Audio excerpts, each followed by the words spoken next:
అందరికీ నమస్కారం అండి ఫ్రెండ్స్. ఇప్పుడు అందిన వార్త. ఇక వాహనదారులకు భారీ షాక్, కేంద్రం సంచలన నిర్ణయం అంటూ అప్డేట్ అయితే వచ్చిందండి. అయితే ఇందుకు సంబంధించిన పూర్తి వివరాలు అయితే మన వీడియోలో తెలుసుకుందామండి. వీడియో మాత్రం ఎక్కడ స్కిప్ చేయకుండా చూడండి ఫ్రెండ్స్, అప్పుడే మనకి పూర్తి సమాచారం అయితే తెలుస్తుంది. ఇక లేట్ చేయకుండా వివరాల్లోకి వెళ్ళిపోదాము. ఇక ప్రతి వాహనానికి ఇన్సూరెన్స్ ఖచ్చితంగా తీసుకోవాలి, లేదంటే భారీగా జరిమానా కట్టవలసి వస్తుంది. ప్రతి ఏడాది బీమా రెన్యువల్ చేస్తూ ఉండాలి. అయితే ఇకపై వాహనదారుల జేబుకు చిల్లు పడనుంది. ఇన్సూరెన్స్ ప్రీమియం పెంచేందుకు కంపెనీలు సిద్ధమవుతున్నాయి. ప్రస్తుతం మోటారు థర్డ్ పార్టీ బీమా ప్రీమియాలను సగటున 18% చొప్పున పెంచే ప్రతిపాదనను కేంద్ర ప్రభుత్వం పరిశీలిస్తుంది. కొన్ని వాహనాలకు ఇది 20% నుంచి 25% వరకు పెరిగే అవకాశాలు ఉన్నట్లు సమాచారం. బీమా కంపెనీల నష్టాలు ఎక్కువగా ఉండటం, పరిశ్రమల్లో ఖర్చులు పెరగటం వంటి కారణాలతో ప్రీమియం పెంపుదల ప్రతిపాదన తీసుకొచ్చారు. ఇక బీమా ప్రీమియం పెంపుపై తుది నిర్ణయం రానున్న 2-3 వారాల్లో వెలువడే అవకాశాలు కనిపిస్తున్నాయి. ఇక మోటారు వాహనాల థర్డ్ పార్టీ బీమా ప్రీమియాలను పెంచే ప్రతిపాదనను కేంద్ర రోడ్డు రవాణా రహదారుల మంత్రిత్వ శాఖ సమీక్షిస్తుంది.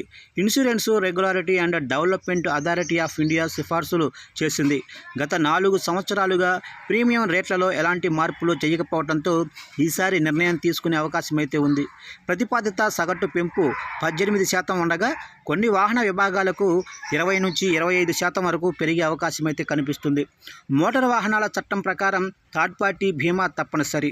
ఇది బీమా చేసిన వాహనాల వల్ల జరిగే ప్రమాదాల కారణంగా థర్డ్ పార్టీ బాధితులను కవర్ చేస్తుంది.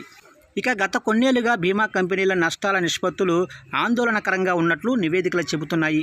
నష్టాల నిష్పత్తి అంటే ప్రీమియాలలో ఎంత శాతం క్లెయిమ్ల రూపంలో చెల్లించారనేది చెబుతోంది.